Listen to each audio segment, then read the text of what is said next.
ಸಂಸ್ಕೃತಿ ಆದಿತ್ಯ ಲೋಕೇಶ್ ಯೂಟ್ಯೂಬ್ ಚಾನೆಲ್ನ ಸಮಸ್ತ ವೀಕ್ಷಕರಿಗೆ ಎಂದಿನಂತೆ ಚಂದ್ರಶೇಖರ್ ಮಾಡುವ ನಮಸ್ಕಾರಗಳು. ನನ್ನ ಅಜಾಗರೂಕತೆಯ ಕಾರಣದಿಂದಾಗಿ ಈ ಭಾನುವಾರ ಬರಬೇಕಿದ್ದ ಎಪಿಸೋಡ್ ಒಂದು 2 ದಿನ ತಡ ಆಯಿತು. ಅಷ್ಟರಲ್ಲಿ ನಿನ್ನೆ ಒಂದು 3-4 ಜನ ಫೋನ್ ಮಾಡಿ ಸಂಡೇ ನಿಮ್ದು ಎಪಿಸೋಡ್ ಬರಬೇಕಿತ್ತಲ್ಲ, ಯಾಕೆ ಈ ವಾರ ಬರಲಿಲ್ಲ ಅಂತ ಹೇಳಿ ನನ್ನ ಪ್ರಶ್ನಿಸಿದ್ರು. ಸೊ ಈ ಮಟ್ಟಿಗೆ ಜನ ನನ್ನ ಒಂದು ಚಾನಲ್ ಎಪಿಸೋಡ್ಗಳನ್ನ ಫಾಲೋ ಮಾಡ್ತಾರೆ ಅಂತ ಹೇಳಿ ನನಗೆ ಖುಷಿ ಆಯ್ತು. ಮತ್ತೆ ಅವರು ಒಂದು ಸಲಹೆಯನ್ನು ಕೊಟ್ಟರು. ವೀಕ್ಷಕರು, ನೀವು ಈ ಕೋಪದ ಬಗ್ಗೆನೇ ಸುಮಾರು ಒಂದು 8-10 ಎಪಿಸೋಡ್ಗಳನ್ನ ಮಾಡಿದಿರಿ, ಮುಂದುವರೆದ ಭಾಗವಾಗಿ ಅದನ್ನೇ ಮಾಡ್ತೀರಾ ಅಥವಾ ಬೇರೆ ಏನಾದ್ರು ಮಾಡ್ತೀರಾ ಅಂತ ಕೇಳಿದ್ರು ನನಗೆ. ನಾನು ಅವ್ರಿಗೆ ಹೇಳಿದೆ, ಏನ್ ಮಾಡ್ಬೇಕು ಹೇಳಿ, ನೀವು ಸಲಹೆ ಕೊಡಿ, ಏನ್ ಮಾಡ್ಬೋದು, ಯಾವ ವಿಷಯವಾಗಿ ಮಾತಾಡ್ಲಿ ನೀವು ಹೇಳಿ, ಅದ್ರ ಬಗ್ಗೆ ನಾನು ಮಾತಾಡ್ತೀನಿ ಅಂತ ಹೇಳಿ ಅವ್ರಿಗೆ ಒಂದು ಸೂಚನೆಯನ್ನು ಕೂಡ ಕೊಟ್ಟೆ. ಆಗ ಒಬ್ರು ಸೂಚಿಸಿದ್ರು, ಇಲ್ಲ ಅದು ಕೋಪಕ್ಕೆ ಹತ್ತಿರವಾದಂತ ರಾಗದ್ವೇಷಗಳ ಬಗ್ಗೆ ತಾವ್ ಯಾಕೆ 1-2 ಎಪಿಸೋಡ್ ಮಾತಾಡಬಾರ್ದು ಅಂತ ಹೇಳಿ ನನಗೆ ಸೂಚನೆಯನ್ನು ಕೊಟ್ಟರು. ವೀಕ್ಷಕರ ಸೂಚನೆಯನ್ನ ಪಾಲಿಸಿ ಇವತ್ತಿನ ಈ ಎಪಿಸೋಡ್ನಲ್ಲಿ ರಾಗದ್ವೇಷಗಳ ಬಗ್ಗೆ ಸಾಕಷ್ಟು 4-6 ಮಾತುಗಳನ್ನ ಹೇಳಬೇಕು ಅನ್ನೋ ಒಂದು ಅಭಿಲಾಷೆ ಇಟ್ಕೊಂಡು, ಈ ರಾಗ ಮತ್ತು ದ್ವೇಷ, ಅಟ್ಯಾಚ್ಮೆಂಟ್ ಮತ್ತು ಡಿಟ್ಯಾಚ್ಮೆಂಟ್, ರಾಗ ವೈರಾಗ್ಯ ಇದೆಯಲ್ಲ, ಅಟ್ಯಾಚ್ಮೆಂಟ್ ವೈರಾಗ್ಯ ಡಿಟ್ಯಾಚ್ಮೆಂಟ್, ದ್ವೇಷಕ್ಕೆ ಆಮೇಲೆ ಬರೋಣ. ಈ ವೈರಾಗ್ಯ ಅಂತಕ್ಕಂಥದ್ದು ಒಂದು ರೀತಿ ನಾವು ರೆನೌನ್ಸಿಯೇಷನ್ ಅಂತ ಕರಿಬೋದು ಬೇಕಾದ್ರೆ ಅದನ್ನ. ಇದೊಂದು ಸಂಸ್ಕೃತ ಪದ. ನಾವು ಮನುಷ್ಯರು ಸಹಜವಾಗಿ ಎಲ್ಲ ವಸ್ತುಗಳ ಮೇಲೆ, ಪ್ರಾಪಂಚಿಕ ವಸ್ತುಗಳ ಮೇಲೆ ವಿಶೇಷವಾಗಿ ಒಂದು ರೀತಿಯ ಅಟ್ಯಾಚ್ಮೆಂಟ್ ಅನ್ನ ಬೆಳೆಸ್ಕೊಂತೀವಿ. ನಾವು ಆಸಕ್ತಿಯನ್ನು ಹೊಂದ್ಕೊಂತೀವಿ.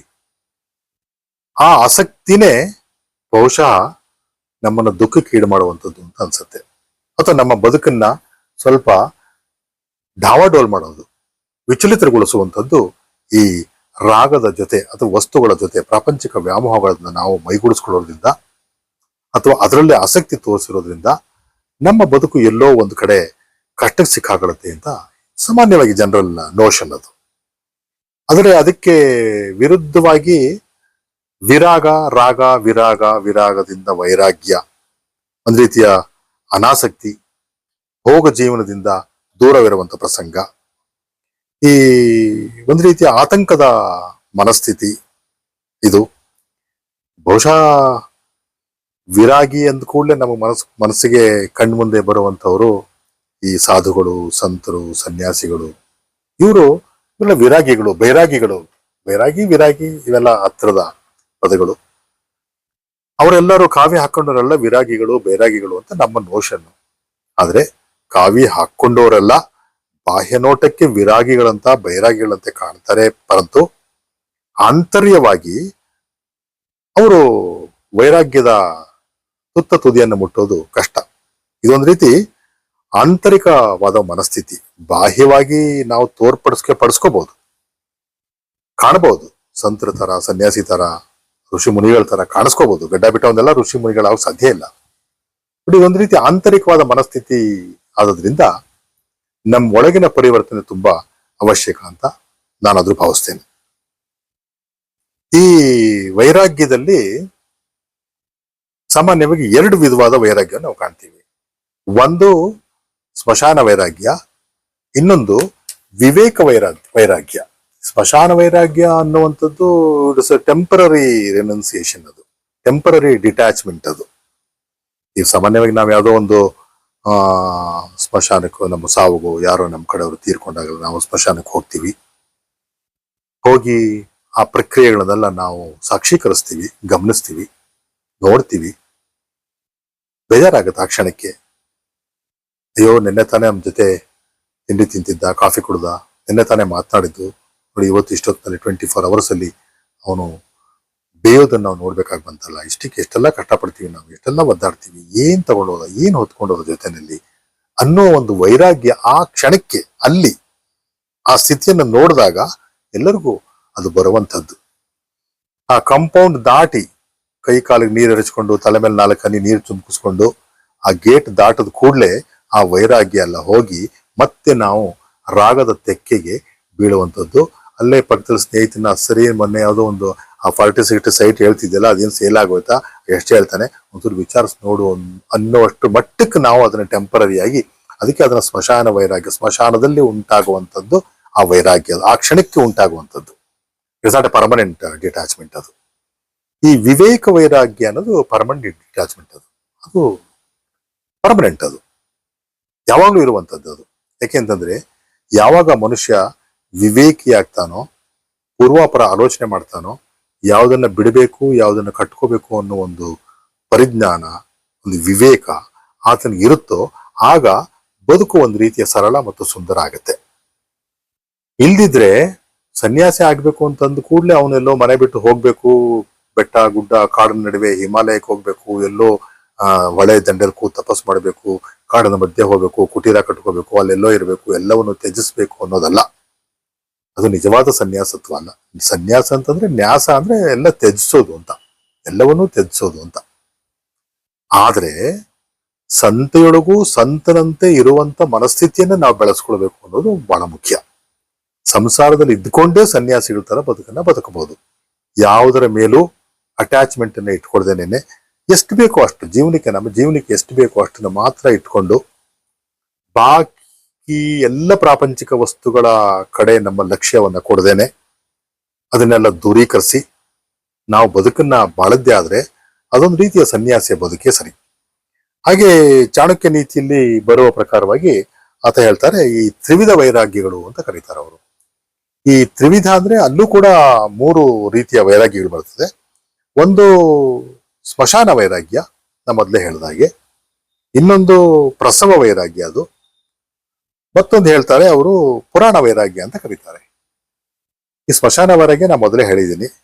ಈ ಪ್ರಸವ ವೈರಾಗ್ಯ ಅನ್ನೋದು ಕೂಡ ಆ ಕ್ಷಣಕ್ಕೆ ಈ ಗಂಡನ ಸಹವಾಸನೆ ಬೇಡ, ಏನೂ ಬೇಡ, ಯಾವ ಮಕ್ಕಳು ಬೇಡ, ಯಾವ ಮರಿನೂ ಬೇಡ, ಸಾಕಪ್ಪ ಸಾಕು, ಇನ್ನೊಂದ್ಸತಿ ನನ್ನ ಹತ್ರಕ್ಕೆ ಬರ್ಲಿ ಅನ್ನೋ ಒಂದು ಸಿಟ್ಟು ಕೋಪದ ನಡುವೆ ಆ ಮಾತು ಬರ್ತವೆ. ಆ ಪ್ರಸವದ ನೋವು ಆಕೆಗೆ ಗೊತ್ತು, ಅದು ಎಂಥ ನೋವಿನ ಅನುಭವ ಆಕೆಗೆ ಆಗತ್ತೆ. ಅಂತ ಸಂದರ್ಭದಲ್ಲಿ ಏನೂ ಮುಂದೆ ಬೇಡ, ಅದೊಂದು ರೀತಿ ವೈರಾಗ್ಯ ಭಾವನೆ ಉಂಟಾಗುತ್ತೆ. ಆಮೇಲೆ ಇನ್ನೊಂದು ಅದ್ರ ಜೊತೆಗೆ ಮುಂದೆ ಹೊರದು ಒಂದು 3-4 ಮಕ್ಕಳು ಮತ್ತೆ ಆಗ್ತವೆ. ಹೀಗಾಗಿ ಆ ಸ್ಮಶಾನ ವೈರಾಗ್ಯ ಕೂಡ, ಪ್ರಸವ ವೈರಾಗ್ಯ ಕೂಡ ಒಂದು ರೀತಿ ಟೆಂಪರರಿ, ಆ ಕ್ಷಣಕ್ಕೆ ಬೇಡ ಅನ್ಸುತ್ತೆ. ಮುಂದೆ ಮುಂದುವರೆದು ತಿರ್ಗಾ ಬಯಕೆಗಳು ಮತ್ತೆ ನಮ್ಮ ಮನಸ್ಸಿನಲ್ಲಿ ಚಿಗುರೊಡೆಯುತ್ತೆ, ಮೊಳಕೆ ಹೊಡೆಯುತ್ತವೆ. ಹಾಗೇನೆ ಈ ಪುರಾಣ ವೈರಾಗ್ಯ ಅಂತಂದ್ರೆ ಈ ಪುರಾಣ ಪುಣ್ಯ ಕಥೆಗಳನ್ನ ಕೇಳ್ತೀವಿ. ಅಲ್ಲಿ ಅನೇಕ ಇಂಥ ವೈರಾಗ್ಯದ ಬಗ್ಗೆ ನಾವು ಕೇಳ್ತೀವಿ. ಅಯ್ಯೋ ಇಷ್ಟೆಲ್ಲ ಇದೆಯಾ, ಏನಕ್ಕೆ ಬೇಕು ಇಷ್ಟೆಲ್ಲ ಇದ್ಮೇಲೆ, ಏನಕ್ಕೆ ನಾವು ಇದನ್ನೆಲ್ಲ ಕಷ್ಟಪಡ್ಬೇಕು, ಏನ್ ನಾವೇನು ಹೊತ್ಕೊಂಡು ಹೋಗ್ತೇವೆ ಹೋಗುವಾಗ, ಏನಕ್ಕೆ ಬೇಕು ಇವನ್ನೆಲ್ಲ ಅನ್ನೋ ಒಂದು ಭಾವ ಆ ಕ್ಷಣಕ್ಕೆ ಉಂಟಾಗುತ್ತೆ. ಆ ಕಥೆ ಕೇಳಿದಾಗ, ಆ ಕಾಲಕ್ಷೇಪ ಕೇಳಿದಾಗ ನಮ್ಗೆ ಆ ಭಾವ ಬರೋದು ಸಹಜ. ಆದ್ರೆ ಅದಾದ ನಂತರ ನಾವು ಮತ್ತೆ ಯಥಾ ಪ್ರಕಾರವಾಗಿ ನಮ್ಮ ಸಾಂಸಾರಿಕ ಜೀವನ ಮತ್ತು ಈ ಲೌಕಿಕ ಬದುಕಿಗೆ ನಾವು ಮರಳ್ತೇವೆ. ಅದಕ್ಕೆ ಒಂದು ಪ್ರಸಂಗ, ಗುರುಗಳು ಇದ್ರಂತೆ. ಆ ಶಿಷ್ಯ ಬಹಳ ಹತ್ತಿರದ ಶಿಷ್ಯ ಆತನಿಗೆ, ಆಪ್ತ ಶಿಷ್ಯ ಆತನಿಗೆ. ಒಂದ್ಸತಿ ಗುರುಗಳು ಹೇಳಿದ್ರು, ಒಂದು ಚಿನ್ನದ ಸೂಜಿಯನ್ನು ಕೊಟ್ಬಿಟ್ಟು, ನೋಡಪ್ಪ ಬಾಯ್ಲಿ, ಇದನ್ನ ಇಟ್ಕೊಂಡ್ ನಿನ್ನ ಹತ್ರ, ನೀನೇನಾದ್ರೂ ಬೇಗ ಸತ್ರೆ ನಾನು ಇದನ್ನ ಅಲ್ಲಿಗೆ ತರ್ತೀನಿ, ನಾನೇನಾದ್ರೂ ಬೇಗ ಸತ್ರೆ ನೀನ್ ಈ ಸೂಜಿನ ತಗೊಂಡ್ ಬಾ ಅಲ್ಲಿಗೆ, ಸ್ವರ್ಗಕ್ಕೋ ನರಕಕ್ಕೋ ಎಲ್ಲಿಗೋ. ಆಯ್ತು ಸ್ವಾಮಿ, ಅಯ್ಯೋ ನಾನು ಗುರುಗಳು ಹೇಳಿದ್ದಾರೆ ನಾನು ಸ್ವರ್ಗಕ್ಕೆ ಹೋಗ್ತೀನಂತೆ, ಈ ಸೂಜಿ ತಗೊಂಡು, ಚಿನ್ನದ ಸೂಜಿ ತಗೊಂಡು ಹೋಗ್ಬೇಕು ಅಂತ. ಆಗ ತಕ್ಷಣ ಹೊಳಿತು, ಸ್ವಾಮಿ ನಾನು ಸತ್ ಮೇಲೆ ಇದನ್ನ ಹೆಂಗ್ ತರೋದು, ನಾನು ಈ ಚಿನ್ನದ ಸೂಜಿ ಎಪ್ಕೊಂಡ್ಬಿಟ್ಟೆ, ಖುಷಿ ಆಯ್ತು ನಿಜ, ನೀವೇನೋ ಜೊತೆಲಿ ತಗೊಂಬನ್ನಿ, ತಗೊಂಬ, ನಾನು ಸ್ವರ್ಗದಲ್ಲಿ ಕಾಯ್ತಿರ್ತೇನೆ ನಿನಗೆ ಅಂತ ಹೇಳ್ಬಿಟ್ರಿ. ನನಗೂ ಸ್ವರ್ಗದ ಆಸೆ ಬಂತು, ಬಟ್ ನಾನು ಸತ್ ಮೇಲೆ ಹೆಂಗ್ ತರ್ಲಿ ಇದನ್ನ ನಾನು ಈ ಚಿನ್ನದ ಸೂಜಿನ ಜೊತೆನಲ್ಲಿ ಅಂತ ಕೇಳ್ತಾನಾಗ. ಆಗ ಗುರುಗಳು ಹೇಳ್ತಾರೆ, ಅಲ್ಲ ಕಣಯ್ಯ, ಈ ಒಂದ್ ಸಣ್ಣ ಚಿನ್ನದ ಸೂಜಿಯನ್ನು ನೀನ್ ತರೋಕ್ ಆಗದೆ ಇರೋನು, ನಿನ್ನ ದೊಡ್ಡ ವಹಿವಾಟು, ನಿನ್ನ ದೊಡ್ಡ ಬ್ಯಾಂಕ್ ಬ್ಯಾಲೆನ್ಸು, ನೀನು ದೊಡ್ಡ ಇವೆಲ್ಲ ವ್ಯವಹಾರಗಳನ್ನೆಲ್ಲ ಹೇಗ್ ತಗೊಂಡು ಹೋಗ್ತೀಯ ನೀನು? ಆಗ ಶಿಷ್ಯನಿಗೆ ಜ್ಞಾನೋದಯ ಆಯ್ತಂತೆ. ಹೌದಲ್ವಾ, ನಾವು ಹೋಗುವಾಗ ನಾವೇನೂ ನಮ್ಮ ಜೊತೆ ಒಂದು ನಯಾ ಪೈಸೆಯನ್ನು ತೆಗೆದುಕೊಂಡು ಹೋಗದೇ ಇರುವಂತ ಬದುಕಿಗೆ ನಾವು ಇಷ್ಟೆಲ್ಲ ಆಸೆ ಪಡ್ತೀವಲ್ಲ, ಇಷ್ಟೆಲ್ಲ ಕಷ್ಟಪಡ್ತೀವಿ, ಇಷ್ಟೆಲ್ಲ ನೋವು ಸಂಕಟ ಎಲ್ಲವನ್ನೂ ಅನುಭವಿಸ್ತೀವಲ್ಲ, ಇದು ಯಾವ ಪುರುಷಾರ್ಥಕ್ಕಾಗಿ ಅಂತ ಹೇಳಿ ಆ ಕ್ಷಣಕ್ಕೆ ಅನ್ನಿಸಿ, ಬಹುಶಃ ಕೆಲವರ ಜೀವನ ಬದಲಾಗಲೂಬಹುದು, ಅಥವಾ ಬದಲಾಗಿದೆ ಅಂದುಕೊಂಡ್ರು ಸ್ವಲ್ಪ ಮಟ್ಟಿನ ಬದಲಾವಣೆಯನ್ನು ಅವರು ಗುರುತಿಸ್ಕೋಬಹುದು.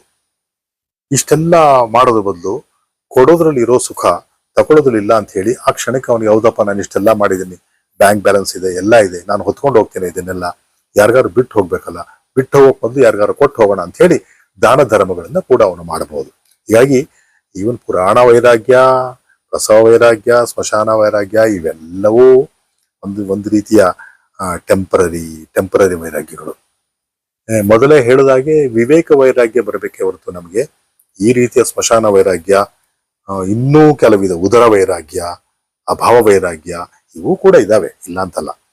ಅಭಾವ ವೈರಾಗ್ಯಗಳು ನಾವು ದಿನನಿತ್ಯ ಕಾಣುವಂಥದ್ದು. ಉದರ ವೈರಾಗ್ಯನೂ ಕಾಣ್ತೀವಿ. ಅವನಿಗೆ ಹೊಟ್ಟೆ ತಿನ್ನೋಕೆ ಆಗಲ್ಲ, ಹೊಟ್ಟೆ ಹಸಿವಿಲ್ಲ, ಬೇಡಪ್ಪ ನಾನು ತಿನ್ನಲ್ಲ ಅಂತ. ಯಾಕಂದ್ರೆ ವೈರಾಗ್ಯ ಆ ಕ್ಷಣಕ್ಕೆ, ಹಸಿಯುವವರೆಗೆ ವೈರಾಗ್ಯ, ಹಸಿದ್ಮೇಲೆ ಮತ್ತೆ ಬೇಕಾತನಿಗೆ. ಸೊ ಹೀಗಾಗಿ ಈ ಅನೇಕ ರೀತಿಯ ವೈರಾಗ್ಯಗಳನ್ನ ನಾವು ದಿನನಿತ್ಯ ನಾವು ಕಾಣ್ತಿರ್ತೀವಿ. ಆದ್ರೂ ಅದಕ್ಕೆ ವಿದಾಯವನ್ನ ಹೇಳುವಂತ ಪರಿಸ್ಥಿತಿಯಲ್ಲಿ ನಾವಿರೋಲ್ಲ. ಇತ್ತೀಚೆಗೆ ತಾವು ನೋಡಿದ ಹಾಗೆ ಮೊನ್ನೆ ಪತ್ರಿಕೆಯಲ್ಲಿ ತಾವು ಓದಿರ್ಬೋದು, ಶನಿವಾರನೋ ಯಾವುದೋ ಒಂದು ಪತ್ರಿಕೆಯಲ್ಲಿ ತಾವು ಓದಿರ್ತೀರಿ. ದಾವಣಗೆರೆಯ ಒಬ್ಬ ಎಂಜಿನಿಯರಿಂಗ್ ವಿದ್ಯಾರ್ಥಿನಿ ಅಂಚಲ್ ಕುಮಾರಿ ಅಂತ ಹೇಳಿ ಆಕೆ ಹೆಸರು. 23-24 ವರ್ಷದ ಯುವತಿ, ಜೈನರ ಮಗಳು, ಜೈನ ಕುಮಾರಿ ಆಕೆ ಎಲ್ಲವನ್ನೂ ತೊರೆದು ಅತ್ಯಂತ ಬ್ರೈಟ್ ಸ್ಟೂಡೆಂಟ್ ಆಗಿದ್ದವಳು. ಆಕೆ ರ್ಯಾಂಕ್ ಸ್ಟೂಡೆಂಟ್ ಆ ಕಾಲೇಜ್ನಲ್ಲಿ, ದಾವಣಗೆರೆಯಲ್ಲಿ. ಗುಜರಾತ್ನ ಯಾವುದೋ ಒಂದು ನಗರದಲ್ಲಿ, ಸೂರತ್ನಲ್ಲಿ ಹೋಗಿ ಅಲ್ಲಿ ಎಲ್ಲವನ್ನು ತ್ಯಜಿಸಿ ಆಕೆ ಸನ್ಯಾಸ ದೀಕ್ಷೆಯನ್ನ ತಗೊಂಡ್ಲು ಅಂತ ಮೊನ್ನೆ ತಾನೇ ಓದಿದ್ದೀವಿ. ಹಾಗೇನೆ ಮತ್ತೆ ಬೆಂಗಳೂರಿನಲ್ಲಿ ಒಬ್ಬ ಹುಡುಗಿ, ಈ ಮುಮುಕ್ಷಾ ಕುಮಾರಿ ಅಂತ ಹೇಳಿ ಆಕೆ ಕೆಲವು ಒಂದು 8-10 ವರ್ಷಗಳ ಹಿಂದೆ, ಎಷ್ಟು ಆಕೆನೋ 18-19 ವರ್ಷದ ಪ್ರಾಯದಲ್ಲೇ ಈ ಸನ್ಯಾಸಿ ದೀಕ್ಷೆಯನ್ನ ತಗೋತಾರೆ. ಬಹುಶಃ ನಾನು ಕಳೆದ ಯಾವುದೋ ಒಂದು ಎಪಿಸೋಡ್ನಲ್ಲಿ ಗುಜರಾತ್ನ ಅಹಮದಾಬಾದ್ನ 21 ವರ್ಷದ ಯುವಕ ಅತುಲ್ ಶಾ ಬಗ್ಗೆ ತಮಗೆ ಹೇಳಿದ್ದೆ ಅನ್ಸುತ್ತೆ, ನನಗೆ ನೆನಪಿಲ್ಲ. ಆತ ಕೂಡ ವಜ್ರದ ವ್ಯಾಪಾರಿಯ ಮಗ. ಎಲ್ಲವನ್ನೂ ತ್ಯಜಿಸಿ 21ನೇ ಪ್ರಾಯಕ್ಕೆ ಅವನಿಗೆ ಹಣ, ಇವು ಇತ್ಯಾದಿ, ಆ ಭೋಗ ಜೀವನ, ಆ ವೈಭವದ ಬದುಕು, ಆ ಅರಮನೆ ಅಂತ ಮನೆ, ವಾರಕ್ಕೆ ಒಂದು ದಿನ ವಿದೇಶ ಪ್ರವಾಸ, ಇವೆಲ್ಲ ವಾಕರಿಕೆ ತರಿಸುವಂಥದ್ದಾಗಿ 21ನೇ ವಯಸ್ಸಿಗೆ ಅವನು ಎಲ್ಲವನ್ನು ತೊರೆದು ಸನ್ಯಾಸಿ ದೀಕ್ಷೆಯನ್ನ ತಗೊಳ್ತಾನೆ.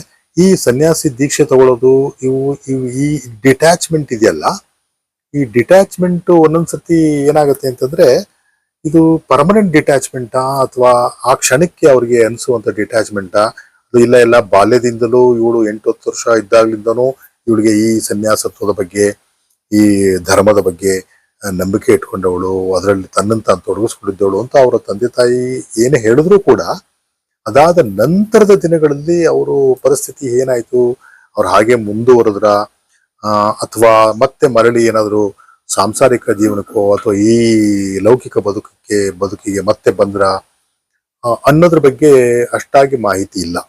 ಸೊ ಹೀಗಾಗಿ ಇದು ಕೂಡ ಒಂದು ರೀತಿಯ ವಿವೇಕ ವೈರಾಗ್ಯ ಅಂತ ಅನ್ನಿಸ್ಕೊಳ್ಳೋದಿಲ್ವೇನೋ ಬಹುಶಃ.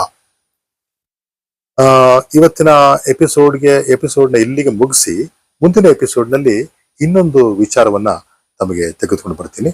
ಅಲ್ಲಿವರೆಗೆ ನಮಸ್ಕಾರ.